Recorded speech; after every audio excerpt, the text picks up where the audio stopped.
무릎이나 잘 문질러 두셔. 딱 꿇고 3일 밤낮을 빌어봐라. 내가 용서해 주나. 제 앞에서 팔짱을 낀 채 의기양양하게 소리치는 저 여자를 보며 저는 기가 막혀 헛웃음만 나왔습니다. 그래, 대한민국의 법이 살아있는지 한번 보자고. 어디 하늘 무서운 줄 모르고 날뛰는 당신 낯짝을 내가 똑똑히 기억해 주지. 지금 우리 엄마한테 무슨 말버릇이야. 저 여자의 아들이라는 덩치만 산만한 경찰이 제 앞을 가로막더군요. 바로 그때였습니다. 경찰서 안쪽에서 낮고 차분하지만 그 누구도 거역할 수 없는 무게감이 실린 목소리가 들려온 것은 장인어른, 어머님, 이게 대체 무슨 일이십니까? 순간 제 앞을 막아섰던 그 젊은 경찰의 얼굴이 새하얗게 질려버렸습니다. 서 사장님, 뺨을 맞으셨다고 들었습니다. 어떤 놈입니까? 그 사람의 단 한마디에 모든 것이 뒤바뀌기 시작했습니다. 기세등등하던 사냥꾼이 순식간에 사냥감이 되어버린 순간이었죠. 저는 한 남자와 40년 넘게 한 이불을 덮고 살아온 늙은 아내입니다. 그 긴 세월은 현관문 열리는 소리만 들어도, 삐걱이는 구두 소리만 들어도 그 사람의 하루가 어땠는지 짐작하게 만들더군요. 특히 저는 남들보다 눈치가 조금 더 빠른 편이라 제 남편에게 무슨 일이 생기면 그림자처럼 먼저 알아채곤 했습니다. 제 남편은 평생을 한 중소기업 공장에서 생산관리직으로 꼬박꼬박 쇳밥을 먹으며 성실하게 살아온 사람입니다. 말수도 적고 요령도 피울 줄 모르는 그저 우직한 사람이죠. 그런 남편이 몇 해 전 정년퇴직을 하고는 집에 있으면 병만 난다며 기어코 동네 아파트 경비 일을 시작했습니다. 저와 딸아이가 제발 좀 쉬시라고. 이제는 저희가 모시겠다고 애원했지만 소용없었죠. 일평생 새벽같이 일어나던 사람이 하루아침에 놀면 몸에 병이 나. 이게 내 건강 비결이야. 남편의 고집을 꺾을 수는 없었습니다. 다행히 경비 일은 생각보다 고되지 않았습니다. 아침 7시에 출근해서 저녁 5시면 돌아왔고 중요한 우편물을 챙기거나 낯선 사람이 드나드는지 살피는 정도가 전부였으니까요. 오래된 아파트라 연세 지긋한 분들이 많아 말동무도 생기고 손주 같은 아이들이 재롱을 부리는 모습을 보는 것이 낙이며 남편은 그 일을 제법 마음에 들어하는 눈치였습니다. 네, 모든 것이 평화로웠습니다. 그 지독한 여자가 이사를 오기 전까지는요. 그날 온몸에 가시를 돋친 듯한 그 여자가 우리 삶에 발을 들여놓던 그날부터 이 모든 끔찍한 일들이 시작되었습니다. 모든 것은 바로 석 달 전 그 여자가 이삿짐을 풀던 그날로 거슬러 올라갑니다. 그 여자가 이사 오던 날은 유난히 볕이 좋았습니다. 남편은 새로 이웃이 된 사람에게 잘 보이고 싶은 마음에 낑낑대며 짐을 나르는 이삿짐 센터 직원들을 괜히 거들기까지 했답니다. 무거운 냉장고가 들어갈 때는 엘리베이터 문을 잡아주고 아이들 책이 가득 담긴 상자를 들어다주기도 했죠. 이삿짐 정리가 얼추 끝나고 그 여자가 땀을 닦으며 현관 앞에 섰습니다. 남편은 이제 한숨 돌리나 싶어 다가가 인사를 건넸다더군요. 이사하시느라 고생 많으셨습니다. 필요한 거 있으시면 언제든 경비실로 오세요. 하지만 그 여자에게서 돌아온 첫마디는 고맙다는 인사가 아니었습니다. 코를 킁킁거리며 찌푸린 얼굴로 경비실 쪽을 삿대질하더군요. 아니 아저씨, 경비실이 무슨 동네 식당이에요? 왜 거기서 뭘 자꾸 끓여 먹고 그래요? 냄새가 여기까지 다 올라오잖아요. 역겨워서 정말. 남편은 순간 제 귀를 의심했답니다. 방금 전까지 자기 집 이삿짐을 함께 날라준 사람에게 할 소리는 아니었으니까요. 네? 아, 식사는 경비실에서 해결해야 해서요. 밖에서 먹으면 자리를 비우게 되니까 규정상. 누가 그걸 몰라요? 내 말은 냄새 나는 걸 해먹지 말라는 거잖아요. 김밥이나 샌드위치 같은 거 사다 먹으면 되잖아요. 어차피 하루 종일 앉아만 있는 일인데 뭐가 그렇게 배가 고프다고 끼니마다 국을 끓이고 지지고 볶고 난리예요? 나이 들수록 소식해야 건강한 거 몰라요? 황당함을 넘어이가 없었지만 남편은 첫날부터 이웃과 얼굴을 붉히고 싶지 않아 꾹 참았다고 합니다. 그래도 여긴 5층이신데 냄새가 그렇게까지 올라갑니까? 1, 2층 사시는 분들은 아무 말씀 없으시던데. 아, 진짜 답답하네. 냄새는 위로 올라가는 게 상식이잖아요. 내가 인공조미료 들어간 국물 냄새는 아주 질색이란 말이에요. 앞으로는 제발 좀 알아서 자제하세요, 네? 그 여자는 자기 할 말만 쏘아붙이고는 쾅 하고 현관문을 닫아버렸습니다. 남편은 그 자리에 한참을 서서 자신이 무언가 큰 실수를 한 사람처럼 멍하니 있었다고 하더군요. 그게 시작이었습니다. 지옥 같은 날들의 서막이었죠. 그리고 며칠 지나지 않아 더 큰일이 터지고야 말았습니다. 한 젊은 남자가 헐레벌떡 경비실로 뛰어들어왔습니다. 출근해야 하는데 어떤 차가 연락처도 없이 길을 떡하니 막고 있다는 거였습니다. 남편의 가슴이 철렁 내려앉았답니다. 아니나 다를까 그 차는 바로 그 여자의 차였습니다. 아이고, 하필이면 또 저 집이네. 잠시만 기다려 보십시오. 제가 인터폰으로 연락을 해보겠습니다. 남편은 떨리는 손으로 수화기를 들었습니다. 여보세요, 503호 되시죠? 여기 경비실입니다. 다름이 아니고 주차를 잘못해 두셔서. 뭐예요? 지금 몇 시라고 사람 잠 다 깨우게 인터폰질이야. 감히 누굴 가르치려고 들어? 수화기 너머로 들려오는 날카로운 고함 소리에 남편은 순간 말문이 막혔습니다. 아니, 감이라니요. 지금 아침 9시가 다 되어 가는데 다른 입주민 차가 나가지 못하고 있어서 연락드린 겁니다. 남편이 겨우 말을 이어가려 했지만 그 여자는 막무가내였습니다. 옆에서 기다리던 젊은 남자가 답답했는지 남편의 손에서 수화기를 채가더군요. 이것 봐라. 자기가 뭘 잘못했는지는 모르고 어디서 큰 소리야? 그때부터 상황은 걷잡을 수 없이 커졌습니다. 젊은 남자와 그 여자는 인터폰을 사이에 두고 고래고래 소리를 지르며 싸우기 시작했습니다. 아니, 이 아줌마가 진짜 차를 이따위로 대놓고 뭐가 잘났다고 소리를 질러. 당장 내려와요. 결국 그 여자가 씩씩거리며 1층으로 내려왔습니다. 그런데 혼자가 아니었습니다. 씨름 선수라고 해도 믿을 만큼 덩치가 산만한 아들을 데리고 나타났더군요. 험상궂게 생긴 아들은 내려오자마자 제 엄마의 잘못은 안중에도 없다는 듯이 남편과 젊은 남자를 위아래로 훑어보며 말했습니다. 경찰입니다. 지금 저희 어머니께 폭언으로 협박하신 겁니까? 순식간에 남편과 그 젊은 남자는 파렴치한 죄인이 되어버렸습니다. 그 여자는 팔짱을 낀 채 의기양양한 표정으로 자기 아들 뒤에 서 있었죠. 경찰, 그걸 내가 어떻게 믿소? 그리고 폭언이라니, 차를 그따위로 대놔서 빼달라고 한 게 폭언이요? 젊은 남자가 기가 막히다는 듯 소리치자 아들이라는 작자가 주머니에서 경찰 신분증을 꺼내 보이며 비웃었습니다. 지금 저를 위협하시는 겁니까? 여기 제 신분증입니다. 이 관할서에서 근무 중인 박 경장입니다. 더 하실 말씀 있으시면 서에 가서 정식으로 하시겠습니까? 그제야 여자가 콧방귀를 끼며 나섰습니다. 우리 아들이 어디 파출소 순경 나부랭이인 줄 알아? 경장이라고 경장. 밥 모르고 힘도 없는 것들이 좋은 말로 할 때 들었어야지. 내가 더러워서 피하는 거지. 무서워서 피하는 줄 아나? 쯧쯧 저런 똥은 냄새도 고약하다니까. 슬프게도 그 여자의 말은 틀린 것이 하나 없었습니다. 그들은 정말 지독한 악취를 풍기는 똥 같은 존재들이었고 그 사실은 앞으로의 날들 속에서 끔찍할 정도로 명백하게 증명되었습니다. 그날 이후 그 여자의 아나무인격인 행동은 날이 갈수록 심해졌습니다. 어느 날 오후 남편이 경비실 앞 화단을 정리하고 있는데 그 여자가 커다란 봉투 2개를 질질 끌고 나타나 남편 발 앞에 툭 던지더군요. 아저씨, 이거 분리수거 좀 해요. 네? 제가요? 집에서 나온 쓰레기는 각자 하셔야죠. 아우, 진짜 이 아저씨 꽉 막혔네. 어차피 분리수거장 정리하잖아요. 그냥 그때 같이 좀 해주면 어디 덧나나? 월급 따박따박 받아. 왜 그렇게 융통성 없이 굴어요? 무슨 조선시대 종 부려 먹는 것도 아니고. 남편은 대꾸할 가치조차 느끼지 못했지만 여자는 자기 할 말만 하고는 쌩하니 엘리베이터를 타고 올라가 버렸습니다. 남편은 좋은 게 좋은 거다. 이번 한 번만 눈 딱 감고 해주자는 생각으로 쓰레기 봉투를 열었다고 합니다. 그리고 그 순간 남편은 제 눈을 의심했습니다. 맙소사, 분리수거 쓰레기라며 던져놓고 간 봉투 안에는 음식물 쓰레기부터 시작해서 기저귀, 심지어는 여성 위생용품까지 온갖 잡동사니가 뒤섞여 악취를 풍기고 있었습니다. 배달시켜 먹고 남은 짬뽕 국물이 비닐봉지에 담긴 채 그대로 들어있기도 했고요.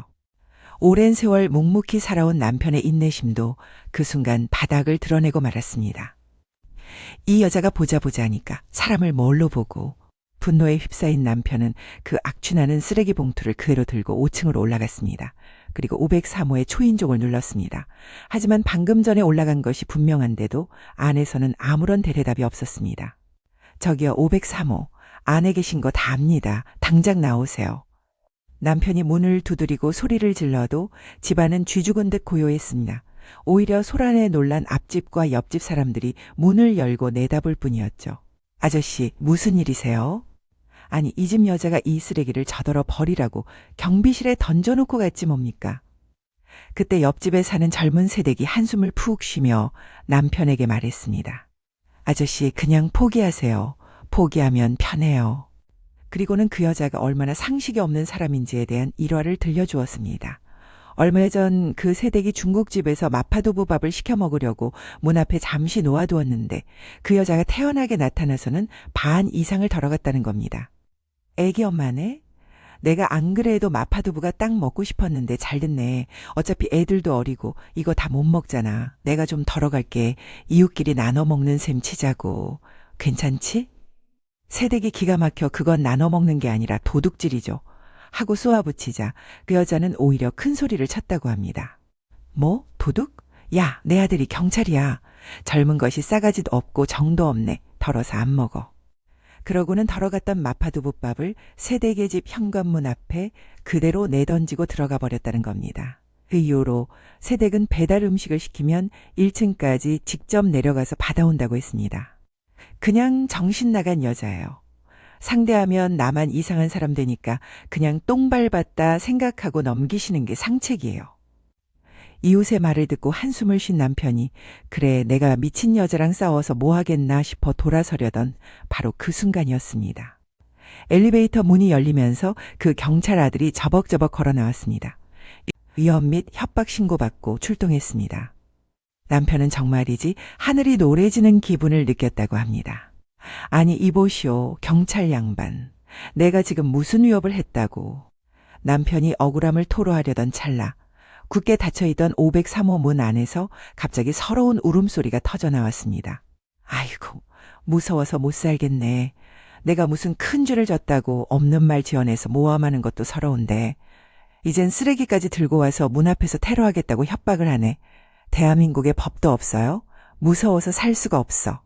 경찰 아들은 차가운 눈으로 남편을 쏘아보며 말했습니다.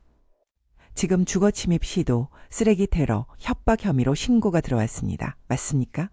손에 들고 있는 그 쓰레기는 뭡니까? 아니, 이건 이 집에서 나온 쓰레기라니까요. 이 집 여자가 나한테 버리라고. 이 집에서 나온 쓰레기라는 증거 있습니까? 설령 그렇다 한들 그 쓰레기를 왜 다시 들고 오신... 납득이 되지 않는군요. 여기서 사과하고 내려가시겠습니까? 아니면 서로 가서 정식으로 진술서 쓰고 조사 시작하시겠습니까? 그때 남편의 머릿속에 든 생각은 단 하나였다고 합니다. 아, 내가 단단히 잘못 걸렸구나. 콧구멍이 2개인 이유는 하나였으면 기가 막혀서 벌써 죽었을 것이기 때문이구나. 결국 그날 남편은 가슴만 탕탕 치며 1층으로 내려와야 했습니다. 그리고 자기 돈으로 커다란 종량제 봉투를 사서 1시간이 넘도록 그 더러운 쓰레기를 분리해서 버렸다고 합니다. 그리고 퇴근길 남편은 편의점에서 소주 2병을 사들고 집으로 들어왔습니다. 평생을 공장에서 고된 일을 하면서도 집에 와서는 술 한 방울 입에 대지 않던 그런 성실한 사람이었습니다. 그런 남편이 말없이 김 한 봉지를 뜯어놓고 소주를 병째에 들이켜는 모습을 보니 제 혼 까맣게 타들어갔습니다. 여보, 대체 왜 이래요? 무슨 일 있었어요? 그제야 남편은 이사온 그 여자에 대한 이야기를 처음으로 제게 털어놓았습니다. 이야기를 다 듣고 나니 제 속에서 천불이 끓어올랐습니다. 아니, 세상에 그런 미친 여자가 다 있어요? 당신은 그걸 여태껏 혼자 다 당하고 있었단말. 사람이 물러도 유분수지. 시끄러워. 당신은 그냥 가만히 있어. 가만히 있긴 뭘 가만히 있어. 우리라고 아는 경찰 없는 줄 알아? 내가 당장 됐다고. 남편은 버럭 소리를 지르며 등을 돌려버렸습니다. 밖에서 실컷 얻어맞고 들어와서 만만한 게 저밖에 없다는 듯한 그 모습에 서운함이 밀려왔지만 한편으로는 그 마음이 이해가 되어 더 속이 상했습니다. 제 남편 알게 모르게 평생을 마음고생하며 살아온 사람이었거든요. 처음 남편을 선으로 만났을 때만 해도 그는 꽤 잘나가는 집안의 귀한 아들이었습니다. 돌아가신 시아버님께서는 연탄 사업을 꽤 크게 하셨고 제주로 들어오신 시어머님 댁도 지방에서 땅깨나 가지고 있는 유지였으니까요. 하지만 활활 타오르던 연탄불이 꺼지듯 시댁의 사업도 한순간에 무너져 내렸습니다. 집마다 연탄 아궁이 대신 기름 보일러를 들여놓기 시작하면서 시어머님의 사업은 하루가 다르게 기울었습니다. 시어머님은 친정돈까지 끌어다 막아보려 애쓰셨지만 결국 마지막 부도를 앞두고 이혼 서류에 도장을 찍고 떠나버리셨죠. 홀로 남은 시아버님은 억대의 빚더미에 올라앉아 파산하셨고 그 충격으로 깊은 산속으로 들어가 자연인처럼 사시다 홀로 생을 마감하셨습니다. 제가 결혼한 지 채 2년이 되지 않았을 때의 일입니다. 아버님의 장례를 치르는 내내 남편은 단 한 번도 눈물을 보이지 않았습니다. 남들은 독하다 수군거렸지만 저는 알 수 있었습니다. 저 사람이 지금 속으로는 피눈물을 흘리고 있구나. 정말 너무나도 슬프구나. 생전에 그렇게 보고 싶어 하셨던 손주 얼굴 한번 못 보시고 시아버님은 그렇게 쓸쓸히 눈을 감으셨습니다. 결혼하자마자 저에게 아가아들 하나만 낳아다오. 그리하면 내 전 재산을 너에게 물려주마 하시며 호탕하게 웃으시던 모습이 아직도 눈에 선한데 말입니다. 4대 독자 외아들과 결혼한 제가 평생 가장 많이 들었던 말은 바로 아들이었습니다. 첫 아이가 딸이었을 때 시댁 어른들은 누나가 있어야 남동생이 더 안정적으로 잘 자랄 수 있다며 서둘러 둘째를 낳으라고 성화를 부리셨죠. 저 역시 든든한 아들이 하나 있었으면 하는 마음이 간절했습니다. 하지만 저희가 둘째를 계획하던 바로 그때 시댁 사업이 무너지면서 모든 것이 물거품이 되었습니다. 은근히 아들을 바랐던 남편은 교사라는 꿈을 접고 당장 돈을 더 많이 벌 수 있는 공장으로 향하며 제게 말했습니다. 여보, 우리 형편에 둘은 무리야. 그냥 우리 딸 하나 잘 키워서 좋은 남자 만나게 해주고 사위를 아들 삼아 지내자. 당신 괜찮겠어? 그래도 아버님께서 섭섭해하실 텐데요. 앞으로 세상은 그런 거 따지는 시대가 아닐 거야. 그리고 아버지께서도 지금은 속세와의 인연을 다 끊고 사시는데 연연하지 않으실 게야. 솔직히 서운했습니다. 혼자 클딸아이도 안쓰러웠고 저 역시 나이 들어 기댈 수 있는 든든한 아들 하나쯤은 갖고 싶었으니까요. 아무리 사위를 아들처럼 여긴단들 결혼하면 딸이 그 집 사람이 되지 사위가 우리 집 식구가 되는 건 아니지 않습니까? 그래도 남편의 뜻이 워낙 완강했기에 저희는 딸 하나를 애지중지 키우며 살았습니다. 다행히 딸아이는 사내아이처럼 씩씩하면서도 딸답게 살가워서 주로부터 열아들 안 부럽다는 칭찬을 들으며 자라주었죠. 그럼에도 불구하고 저는 길에서 아들과 팔짱을 끼고 다정하게 걷는 엄마들을 보면 그렇게 부러울 수가 없었습니다. 내가 갖지 못한 것에 대한 막연한 동경이었을까요? 남편이 그 여자에게 당하고 온 이야기를 들었을 때도 제 머릿속에 가장 먼저 스친 생각은 바로 그것이었습니다. 아이고, 아들 없어서 서럽네. 우스운 일이죠. 저도 압니다.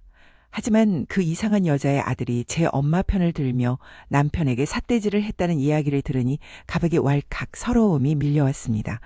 우리에게도 아들이 있었다면 저렇게 남편이 혼자 소주병이나 까게 두지는 않았을 텐달려가 그놈의 멱살이라도 잡아주었을 텐데 하는 부질없는 상상이 들었습니다. 이런저런 복잡한 마음에 괜히 화가 나 저는 그대로 방으로 들어가 누워버렸습니다. 저렇게 빈속에 술만 마시면 탈이 날 텐데. 누워서도 밖에서 혼자 있을 남편 생각에 마음이 편치 않았습니다. 그렇게 한 30분쯤 지났을까요? 갑자기 초인종이 요란하게 울렸습니다. 누구세요? 엄마, 나야. 아뿔싸, 그제야 며칠 전 딸아이가 오늘 사위와 함께 저녁을 먹으러 오겠다고 했던 말이 기억났습니다. 무슨 정신으로 그걸 까맣게 잊고 있었는지 안 그래도 남편과 사위 사이가 어색하기 짝이 없는데 큰일이다 싶었습니다. 허둥지둥 문을 열자 딸과 사위가 양손 가득 선물을 들고 서 있었습니다. 어머님, 저 왔습니다. 어서 오게, 장서방. 아, 엄마, 내가 결혼한 지 2년이 다 되어 가는데 아직도 우리 신랑한테 존댓말이야? 장모님, 저는 괜찮습니다. 오히려 존중해 주시는 것 같아 좋습니다. 사위가 너털 웃음을 지으며 분위기를 풀려 했지만 제 눈에는 거실에 앉아 혼자 술을 마시고 있는 남편의 모습만 들어왔습니다. 아빠 혼자 술 드세요? 무슨 일 있으셨어요? 아버님, 저 왔습니다. 연락도 없이 찾아뵈어 죄송합니다. 아니, 둘이 어쩐 일인가? 남편의 목소리는 평소보다 더 가라앉아 있었습니다. 엄마가 말씀 안 하셨어요? 오늘 저희 저녁 먹으셔 온다고 했는데. 아, 미안하다. 내가 깜빡 잊었구나. 요즘 정신이 없어서. 저기, 장서방 미안하네만 이 앞에 맛있는 칼국수집이 있는데 거기 가서 저녁 먹세. 장서방도 칼국수 좋아하지? 네, 아버님, 저는 좋습니다. 그런데 정말 무슨 일 있으신 건 아니시죠? 딸과 사위의 걱정스러운 눈빛에 이 일을 말해야 하나 말아야 하나 고민하며 슬쩍 남편을 쳐다보았습니다. 남편은 제게만 보이도록 미간을 살짝 찌푸리며 눈을 두어 번 깜빡였습니다. 말하지 말라는 신호였죠. 아니야, 아무 일도. 자네 아버지가 원래 집에서 술 잘 마셔. 너희 몰래 마셔서 그렇지. 저는 애써 웃으며 둘러댔습니다. 그날은 그렇게 어색한 분위기 속에서 칼국수를 먹고 헤어졌습니다. 눈치 빠른 딸이 계속해서 무슨 일이냐고 물었지만 저와 남편은 끝까지 입을 열지 않았습니다. 그렇게 딸과 사위를 돌려보내고 저는 잠 못 이루는 밤을 뜬 눈으로 지새워야 했습니다. 다음 날 아침 답답한 마음에 저는 근처에 사는 여동생을 찾아갔습니다. 그리고 자초지종을 모두 털어놓았죠. 누군가에게 속 이야기를 하고 나니 마음은 한결 가벼워졌지만 동생의 반응은 제 예상과 크게 다르지 않았습니다. 언니, 나는 언니도 그렇고 형부도 그렇고 진짜 이해가 안 되네. 그게 뭐 부끄러워서 숨길 일이라고 자꾸 감싸고 돌아? 그런 막대 먹은 것들은 처음부터 아주 제대로 밟아줘야 깨갱하고 설설긴단 말이야. 인격적으로 대해줄 필요가 전혀 없는 인간들이라고. 나도 그렇고 내 형부도 그렇고 아직 일을 크게 만들고 싶은 마음이 없어. 아니, 언니는 진짜 이상한 결벽증이 있다니까. 그런 망나니한테는 똑같이 칼을 휘둘러야 이 사람은 내가 함부로 대할 상대가 아니구나 하고 알아먹는다고. 가지고 있는 좋은 칼이 뻔히 있는데 그걸 왜 안 쓰고 썩히고 있냐고. 동생의 말에 저는 아무 대답도 할 수 없었습니다. 인맥이 최고라는 동생의 말이 틀린 것은 아니었지만 사위의 얼굴에 먹칠을 하고 싶지는 않았기 때문입니다. 동생 집을 나와 집으로 돌아오는 길. 저는 저도 모르게 남편이 일하는 아파트 쪽으로 발걸음을 옮기고 있었습니다. 걸어서 10분이면 닿는 가까운 거리였지만 혹시나 남편이 불편해할까봐 그쪽으로는 얼씬도 하지 않았는데 이상하게 그날따라 남편이 어떻게 지내고 있는지 너무나도 궁금했습니다. 담벼락에 바싹 몸을 붙인 채 조심스럽게 경비실 쪽을 살피던 바로 그때였습니다. 저 여자구나? 여자의 촉이란 때로는 신들린 무당보다 더 정확하다고 하던가요. 얼굴을 한번 본 적 없었지만 저는 한눈에 알 수 있었습니다. 저 멀리서 걸어오는 저 여자가 바로 남편을 괴롭히는 그 여자라는 것을. 여자는 한 손으로는 캐러멜을 까먹으며 껍질을 아무렇지도 않게 길바닥에 버렸고 어깨에는 휴대전화를 낀 채 누군가와 큰 소리로 통화를 하고 있었습니다. 걱정은 무슨 걱정이야. 내 아들이 경찰이라니까. 동네 순찰이나 도는 순경 나부랭이가 아니라 경장이라고. 경찰서 가면 밑에 애들이 깍듯하게 인사한다니까. 기가 막혀 쳐다보고 있는데 여자가 갑자기 통화를 끊고는 제가 숨어있는 담벼락 쪽으로 다가왔습니다. 그리고는 화단에 쪼그리고 앉아 쑥을 캐기 시작하더군요. 잠깐만 끊어봐. 어이구, 여기 쑥 많네. 이거 좀 뜯어가야겠다. 뜯어서 쌓아뒀다가 저 경비 영감탱이 보고 우리 집으로 좀 갖다 놓으라고 시키면 돼. 경비 주제에 내 말이라면 다 듣게 되어 있어. 그 말을 듣는 순간 제 안에서 무언가 끓어오르는 것을 느꼈습니다. 마음 같아서는 당장 뛰쳐나가 머리채라도 잡고 싶었지만 저는 꾹 그 여자가 제 시야에서 사라지기만을 기다렸습니다. 여자는 한참 동안 쑥을 뜯어 한 무더기를 만들어 놓고는 경실 쪽을 향해 고래고래 소리를 질렀습니다. 아저씨, 이리 좀 와봐요. 아저씨. 남편이 그 소리를 듣고 나올 리가 없었죠. 아우, 진짜 저 영감탱이 귀가 먹었나? 귀찮아 죽겠네 정말. 여자는 잔뜩 짜증을 내며 직접 남편을 부르러 가는 듯 했습니다. 여자가 시야에서 완전히 사라지자마자 저는 쌓여있던 쑥더미로 달려갔습니다. 그리고 인정사정 없이 발로 짓밟고 뭉개버렸습니다. 쑥대밭이 뭔지 한번 제대로 구경이나 해봐라, 이 여자야. 근처 나무 뒤에 몸을 숨기고 여자의 반응을 기다렸습니다. 몇 분 지나지 않아 여자는 잔뜩 인상을 쓴 제 남편을 거의 끌고 오다시피 하며 쑥을 쌓아두었던 곳으로 돌아왔습니다. 누가 봐도 억지로 끌려온 남편의 얼굴에는 짜증이 가득했습니다. 아저씨, 여기 있던 내 쑥 한 무더기 어디 갔어? 대체 뭐가 있다는 말씀입니까? 아무것도 없지 않습니까? 분명히 여기 내가 뜯은 쑥이 있었다니까. 그것 좀 우리 집 앞에 갖다 놓으라고 부른 건데. 아주머니, 지금 제가 아주머니 쑥 심부름이나 하려고 여기 앉아 있는 줄 아십니까? 저는 경비원이지 아주머니 개인 하인이 아닙니다. 참다 못한 남편이 목소리를 높이자 여자의 얼굴이 시뻘개졌습니다. 뭐야, 이 영감탱이가 어디서 소리를 질러. 경비면 경비답게 주민 편의를 위해서 일해야지. 내가 주민 아니야? 진상 중에 상진상이지, 당신이. 순간 저는 제가 너무 경솔했다는 것을 깨달았습니다. 저는 그저 여자를 골탕 먹일 생각이었는데 일이 제 남편과의 싸움으로 번질 줄은 꿈에도 몰랐던 겁니다. 너 말 다 했어? 여자는 독수리처럼 손톱을 세우고는 그대로 남편에게 달려들었습니다. 그리고는 있는 힘껏 남편의 뺨을 후려쳤습니다. 짝!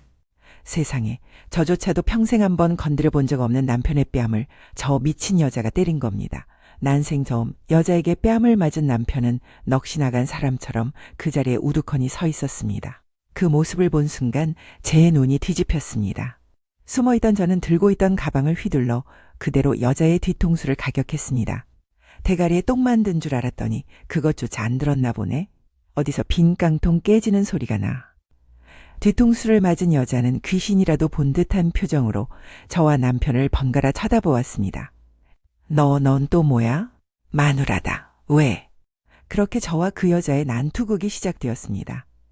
남편은 저희를 말리려다 괜히 몇 대 더 얻어맞고는 전의를 상실해버렸고 결국 지나가던 주민이 경찰에 신고를 하고 나서야 싸움은 멈췄습니다. 경찰차에 올라타는 순간까지도 여자는 저희를 향해 악을 썼습니다. 너희 둘 내가 아주 콩밥 먹여줄 거야. 아이고, 요즘 콩밥도 비싼데 먹여준다니 고맙기 그지없네. 경찰서로 향하는 내내 여자는 아들 타령을 하며 저희를 협박했고 남편은 이 모든 것이 꿈이었으면 좋겠다는 듯 창밖만 바라보고 있었습니다. 저 역시 마음이 복잡했지만 이판사판이라는 심정으로 버텼습니다. 경찰서에 도착하자마자 여자는 기다렸다는 듯이 대성통곡을 시작했습니다. 아이고, 억울해서 못 살겠네. 백주대낮에 선량한 시민을 부부 사기단이 집단으로 폭행했어요. 그때 경찰서 안에서 덩치 큰 경찰 하나가 허겁지겁 뛰어나왔습니다. 바로 그 여자의 아들이었습니다. 어머니, 이게 무슨 일입니까? 아들아, 세상에 법도 없나 보다. 저것들이 나를... 여자의 아들은 제 앞으로 성큼 다가서며 저를 위협적으로 쏘아보았습니다. 지금 저희 어머니께 무슨 말씀을 하시는 겁니까? 함부로 말씀하시면 모욕죄로 고소하겠습니다. 누구는 아는 경찰 없어서 이러고 있는 줄 알아. 제가 소리를 지르며 맞서려던 바로 그 순간이었습니다. 저를 붙잡고 있던 경찰의 손에 힘이 풀리는가 싶더니 곧이어 경찰서 안쪽을 향해 깍듯하게 경례를 붙였습니다. 그리고 경찰서에 있던 모든 경찰들이 그 여자의 아들까지 포함해서 일제히 긴장한 채 인사를 했습니다. 사장님, 어쩐 일로 여기까지 오셨습니까? 그리고 저는 제 눈을 의심했습니다. 그곳에는 제 사위가 서 있었습니다. 제 남편과 사위는 딱 12살 차이 띠동갑입니다. 사위와 장인이 고작 12살 차이라니 저와는 겨우 10살밖에 차이가 나지 않죠. 어렸을 때 만났더라면 한 동네에서 야, 너 하며 지냈을 나이 차이에 장인 장모 사위로 엮였으니 저희 부부에게 사위는 여전히 어렵고 어색한 존재였습니다. 애지중지 키운 딸이 25살이 되던 해 녀석은 중대 발표가 있다며 저희 부부를 불러앉혔습니다. 저희는 딸이 유학을 가겠다고 하거나 사업 자금을 달라고 할까봐 온갖 걱정을 하고 있습니다. 조하지만 딸의 입에서 나온 말은 저희의 상상을 완전히 뛰어넘는 것이었습니다. 아빠, 엄마, 저 결혼할래요. 뭐? 결혼? 누구랑? 경찰이에요. 서장님이세요. 서장? 나이가 어떻게 되는데? 아빠랑 비슷해요. 그날 남편은 너무 놀란 나머지 마시던 물이 기도에 걸려 응급실까지 다녀왔고 저는 며칠을 몸져 누웠습니다. 딸이 데려온 남자가 제 아빠와 띠동갑 동생뻘인 늙은 남자일 줄은 꿈에도 상상하지 못했으니까요. 하지만 자식 이기는 부모 없다고 저희도 결국 두 손 두 발 다 들고 말았습니다. 사위는 나이만 많을 뿐 성실하고 착한 사람이었고 오히려 일 때문에 만났다가 먼저 반한 것은 제 딸이었다고 하더군요. 다만 사위가 바로 이 동네 경찰서의 서장이라는 사실 때문에 혹여나 동네 사람들 입방아에 오르내릴까 쉬쉬하며 조심해왔던 겁니다. 특히 남편은 사위를 무척이나 어려워했습니다. 나는 아무리 봐도 장서방이 사위 같지가 않고 무슨 장 선생님 같단 말이야. 그랬던 남편이 하필이면 이런 끔찍한 상황에서 사위를 마주하게 된 겁니다. 아마 뺨 2대를 맞고 머리채를 쥐어뜯긴 것보다 이런 초라한 모습으로 사위 앞에 선 것이 더 수치스러웠을 겁니다. 장인어른, 이게 대체 무슨 일입니까? 뺨을 맞으셨다고요? 어떤 놈입니까? 사위는 서늘한 목소리로 주위를 둘러보며 말했습니다. 상황 파악해서 제대로 보고해. 그 한마디에 조금 전까지 기세등등하던 그 여자와 아들의 얼굴이 새하얗게 질려버렸습니다. 아까까지만 해도 제게 삿대질을 하던 그 여자는 이제는 제 바짓가랑이를 붙잡고 사모님이라 부르며 애원하기 시작했습니다. 사모님, 제가 정말 사람을 못 알아보고. 어머, 여기 사모님이 어디 계세요? 방금 전까지만 해도 저보고 여편네라고 하지 않으셨나? 상황이 어떻게 돌아가는지 파악한 사위가 그 여자의 아들을 향해 나지막이 물었습니다. 박경장, 자네 어머니신가? 네, 서장님. 저희 어머니께서 잘못하셨다고 합니다. 잘못? 아까는 대한민국이 법치국가고 정의는 살아있다며? 우리 장인, 장모님 무릎이라도 꿇려야 속이 시원하겠다고 하지 않았나? 사위의 서슬퍼런 말에 여자는 거의 울상이 되어 고개를 조아렸습니다. 모든 광경을 지켜보던 남편이 한숨을 푹 쉬며 말했습니다. 됐네, 그냥 갑시다. 여보, 제대로 사과라도 받아야죠. 아저씨 죄송합니다. 제가 앞으로는 정말 잘하겠습니다. 아니요, 잘하실 것 없습니다. 그냥 아무것도 하지 마십시오. 그 절 도와주시는 겁니다. 남편의 말에 여자는 입술을 삐죽이면서도 아무 말도 못하더군요. 그리고 그때였습니다. 쭉 고개를 숙이고 있던 남편이 갑자기 어깨를 쫙 펴고 고개를 들더니 사위를 향해 말하는 것이었습니다. 장서방 자네, 오늘 저녁에 우리 집으로 오게. 내가 술 한잔 사지. 어머나 세상에, 며칠 전까지만 해도 장 선생님 같다며 어색해하던 사람이 갑자기 장서방, 자네라며 장인어른 노릇을 하는 모습에 저는 웃음이 터져 나왔습니다. 누가 봐도 내가 이 사람 장인이요 하고 티를 내는 말투와 행동이었죠. 그걸 또 눈치 빠른 우리 사위는 능청스럽게 받아주더군요. 네, 아버님. 퇴근하자마자 바로 달려가겠습니다. 그날 저녁 남편은 처음으로 사위와 마주 앉아 새벽까지 술잔을 기울였습니다. 그 이후로 그 여자는 정말 남편이 시킨 대로 아무것도 하지 않는다곤조차도 분리수거도 모두 경찰 아들이 도맡아 하고 여자는 집 밖으로 거의 나오지도 않는다고 하더군요. 그리고 제 남편은요? 요즘 아주 평생 중에 가장 어깨를 펴고 사는 것 같습니다. 동네 사람들도 남편을 대하는 태도가 달라졌고 무엇보다 뒤늦게 사위와 노는 재미에 푹 빠졌습니다. 얼마 전에는 글쎄 이런 말까지 하더군요. 여보, 장서방한테 그냥 나보고 형이라고 부르라고 하면 안 될까? 아버님이라고 하니까 너무 거리감 느껴져. 그렇게 오늘도 남편은 동네가 떠나가라 큰 소리로 전화를 합니다. 어이, 우리 장서방, 오늘 저녁에 한 잔 콜?